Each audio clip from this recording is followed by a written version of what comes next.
أعوذ بالله من الشيطان الرجيم. بسم الله الرحمن الرحيم. الحمد لله الذي فضلني على كثير من عباده المؤمنين. صدق الله العظيم. قال رسول الله صلى الله عليه وسلم: أفضل ذكر لا إله إلا الله وأفضل الدعاء الحمد لله، أو كما قال عليه الصلاة والسلام. ہم انسانوں پر اللہ رب العزت کا بے شمار احسانات ہیں. ان احسانات کا تقاضا یہ ہے کہ ہم ہر وقت اللہ رب العزت کی حمد اور اس کی تعریف کرتے رہیں.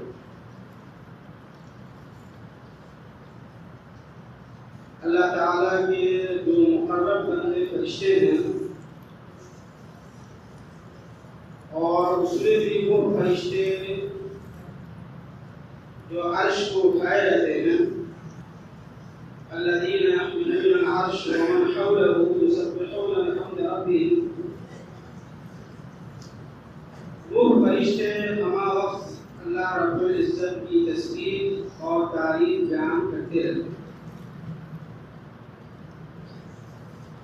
اور حضرات انبیاء کرام علیہ السلام بھی ہر حال میں اللہ تعالیٰ کی حمد اور اس کی تعریف کرتے رہتے ہیں.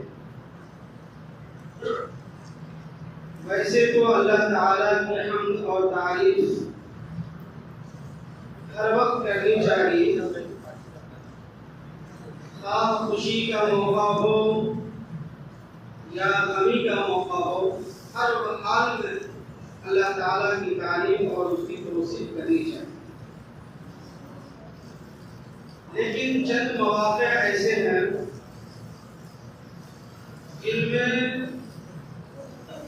خاص طور پر اللہ تعالیٰ کی حمد کی ترغیب دی کہ ان مواقع پر تم اللہ تعالیٰ کی حمد اور اللہ تعالیٰ کی تعریف کرتے رہو. مثلا نعمتوں کے ملنے کے بعد انسانوں پر اللہ رب العزت کا ہما وقت احسان ہو رہا ہے، ہما وقت ہم اس کی نعمتوں سے مستفید ہو رہے ہیں. ہم مومن بندوں کو یہ تعلیم دی گئی کہ جب بھی کوئی نعمت ملے اس نعمت کے ملنے کے بعد الحمدللہ کہنا جائے. مثلا کھانا کھانے کے بعد یہ دعا پڑھنے کی تلقین کی گئی: الحمدللہ الذی اطعمنا وسقانا وجعلنا من المسلمین. تمام تعریفیں اس اللہ کے لیے ہے جس نے مجھے کھلایا پلایا اور مسلمان بنایا.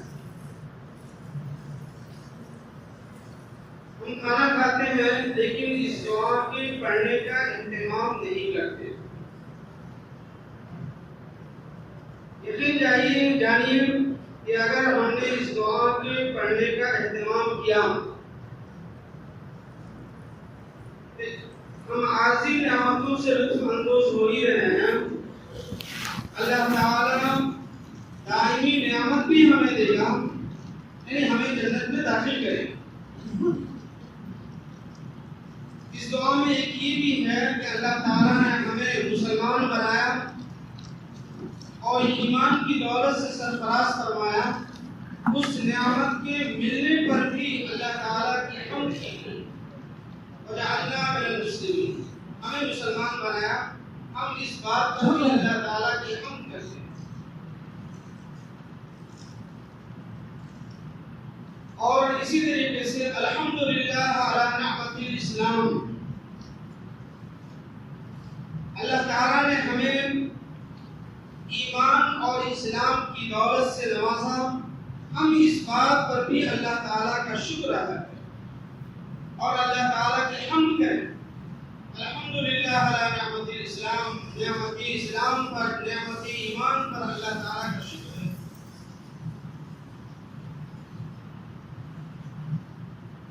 ایسی ہی نیند اللہ تعالیٰ کی ایک بہت بڑی نعمت ہے۔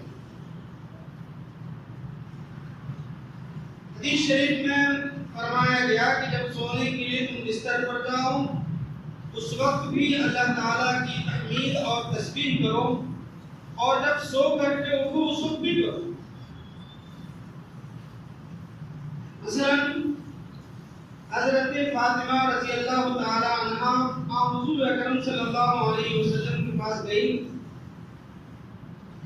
اور کہا یا رسول اللہ گھر کے کام کے ہاتھ بٹانے کے لیے ایک مجھے غلام دے دیجیے۔ آپ صلی اللہ علیہ وسلم نے فرمایا کہ اے فاطمہ، جب تم سونے کے لیے بستر پر جاؤ تو 33 مرتبہ سبحان اللہ اور 33 مرتبہ الحمدللہ اور 34 مرتبہ اللہ اکبر کہہ لیا کرو، یہ تمہارے لیے دنیا کے خادم سے بہتر ہے۔ دیکھیے، سونے سے پہلے بھی اللہ تعالیٰ کی تسبیح اور اللہ تعالیٰ کی تحمید کرنے کی ترغیب دی، اور جب سو کر کے اٹھ گئے، جب آپ نے نیند پوری کر لی، نیند سے بیدار ہو گئے، تو نیند اتنی بڑی نعمت ہے کہ سو کر کے اٹھنے کے بعد آدمی کو ایک نئی زندگی ملتی ہے، نئی توانائی اور تازگی ملتی ہے، اس پر بھی اللہ تعالیٰ کی حمد کرنے کی تلقین کی گئی۔ سو کر کے جب آدمی اٹھتا ہے تو یہ دعا پڑھنے کی تلقین کی گئی، الحمدللہ الذی احیانا بعد ما اماتنا والیہ النشور۔ تمام تعریفیں اس اللہ کے لیے ہے جس نے ہمیں مرنے کے بعد دوبارہ نئی زندگی عطا کی، اور ہمیں تو اسی کی طرف لوٹ کر جانا ہے۔ ایسی ہی نبی کریم صلی اللہ علیہ وسلم جب پانی پیتے تو 3 سانس میں پانی پیتے، حدیث میں ہے کان یشرب 3 انفاس یسمی اللہ فی اولہ ورحمۃ اللہ فی آخرہ۔ آپ صلی اللہ علیہ وسلم 3 سانس میں پانی پیتے تھے بیٹھ کر۔ جب پانی پینا شروع کرتے تو بسم اللہ الرحمن الرحیم پڑھتے، اور پانی پی کر جب فارغ ہو جاتے تو اس وقت اللہ تعالیٰ کی حمد بیان کرتے۔ ہم بھی پانی پینے کے وقت پانی بیٹھ کر کے پیے، 3 سانس میں پیے، اور جب پانی پینے کی ابتدا کریں تو شروع میں بسم اللہ کہیں اور آخر میں الحمدللہ کہیں۔ ایسی ہی لباس پہننے کے وقت یہ دعا پڑھنے کی تلقین کی گئی، الحمدللہ الذی کسانی ما اواری به عورتی واتجمل به فی حیاتی۔ لباس میں ایک بہت بڑی نعمت ہے، اور یہ ایسی نعمت ہے جو صرف انسانوں کو ملی ہے۔ انسانوں کے علاوہ جو دیگر مخلوقات ہیں ان کو جو لباس ملی ہے، ایک لباس ملی ہے، وہی لباس ان کی پوری زندگی چلتی ہے۔ اور انسان ہر دن لباس تبدیل کرتا ہے نا۔ لباس کی اتنی قسمیں ہیں کہ ہم شمار کرنا چاہیں تو شمار نہیں کر سکتے۔ جب آدمی لباس کپڑا پہنے تو اس وقت بھی حمد کی تلقین کی گئی کہ اللہ تعالیٰ کے حمد بیان کریں۔ اور حدیث شریف میں فرمایا گیا افضل الدعاء لا الہ الا اللہ، افضل الذکر لا الہ الا اللہ، وافضل الدعاء الحمدللہ۔ سب سے افضل ذکر لا الہ الا اللہ ہے، اور سب سے افضل دعا الحمدللہ ہے۔ یہ الحمدللہ بہترین دعا ہے۔ اللہ تعالیٰ کی حمد اور اس کی تعریف کے بے شمار کلمات حدیث میں اور قرآن کریم میں وارد ہوا ہے، بے شمار کلمات وارد ہوئی ہیں، لیکن سب سے مختصر اور غیر معمولی اہمیت کا حامل دعا یہ لفظ الحمدللہ۔ ہر موقع پر اللہ کے رسول صلی اللہ علیہ وسلم خوشی کا موقع ہو، غمی کا موقع ہو، الحمدللہ کہا کرتے ہیں۔ مثلا حضرت عائشہ صدیقہ رضی اللہ تعالی عنہ فرماتی ہے کہ جب رسول اللہ صلی اللہ علیہ وسلم کو کوئی خوشی حاصل ہوتی تو آپ صلی اللہ علیہ وسلم یہ دعا پڑھتے، الحمدللہ بنعمتہ تتم الصالحات۔ تمام تعریفیں اس اللہ کے لیے ہے جس کی نعمتوں سے بھلائیاں وجود میں آتی ہیں۔ اسی لیے خوشی کی خبر ملے تو آدمی اپنی زبان سے کہے الحمدللہ، تمام تعریفیں اللہ کی ہیں۔ اور جب رسول اللہ صلی اللہ علیہ وسلم کو کوئی غم کی خبر ملتی تو آپ صلی اللہ علیہ وسلم یہ دعا پڑھتے، الحمدللہ علی کل حال۔ ہر حال میں اللہ تعالیٰ کی تعریف ہے، چاہے خوشی کا موقع ہو یا غمی کا موقع، ہر حال میں اللہ تعالیٰ کی تعریف ہے۔ اس لیے ہمیں اور آپ کو بھی چاہیے کہ خوشی کے موقع پر بھی الحمدللہ کہیں اور غمی کے موقع پر بھی الحمدللہ علی کل حال۔ یہ لفظ الحمدللہ اتنی اہمیت کا حامل کلمہ ہے کہ اللہ تعالیٰ نے قرآن کریم کی ابتدا اسی کلمے سے کیا، اور یہی ایک صورت نہیں بلکہ کئی صورتوں کی ابتدا اللہ تعالیٰ نے الحمدللہ کے ذریعے سے کیا، اور ہم نماز کی ابتدا بھی اسی کلمہ لفظ الحمدللہ سے کرتے ہیں، الحمدللہ رب العالمین۔ اور یہ کلمہ صرف دنیا کے اندر ہم نہیں کہہ رہے ہیں، بلکہ میدان محشر کے اندر اور قیامت کے دن بھی یہ جملہ ہماری زبانوں پر ہوگا۔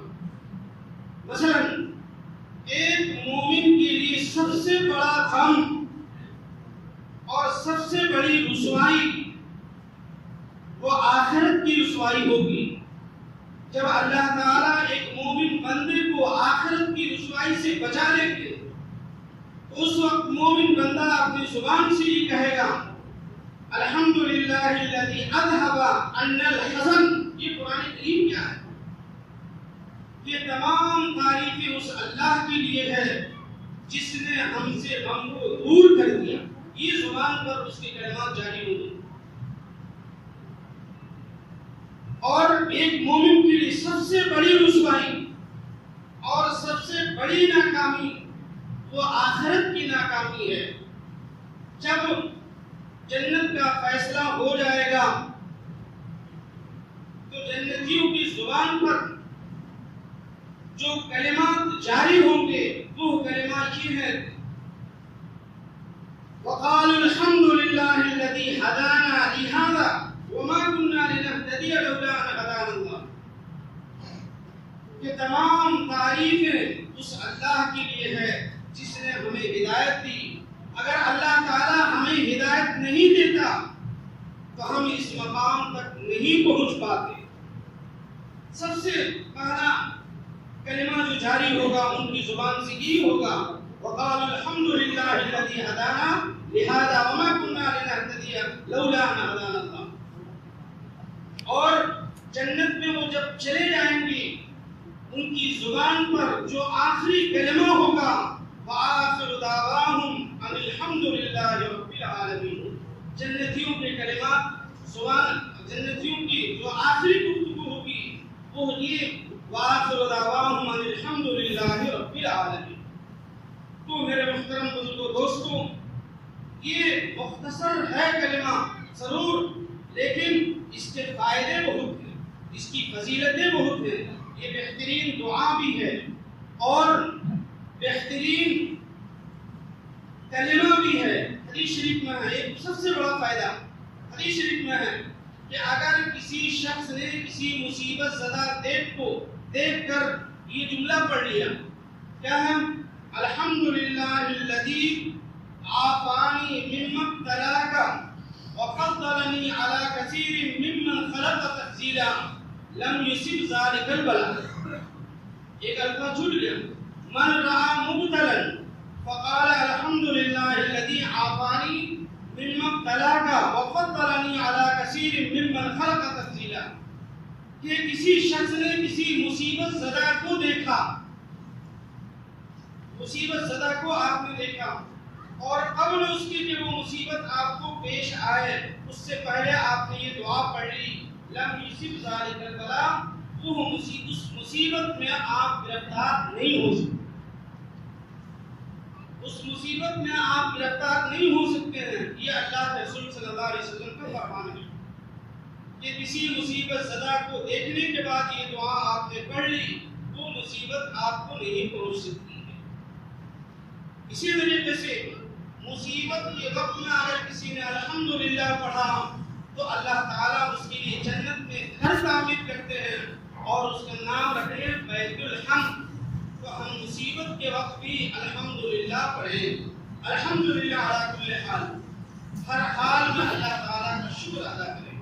تو میرے محترم بزرگوں دوستوں، ہم اور آپ رات دن اللہ تعالیٰ کی نعمتوں سے محظوظ ہوتے رہتے ہیں، نعمتوں کے استعمال کرتے رہتے ہیں، لیکن توفیق نہیں ہوتی کہ ہم چھوٹا سا ایک مختصر سا کلمہ کہہ لیں الحمدللہ۔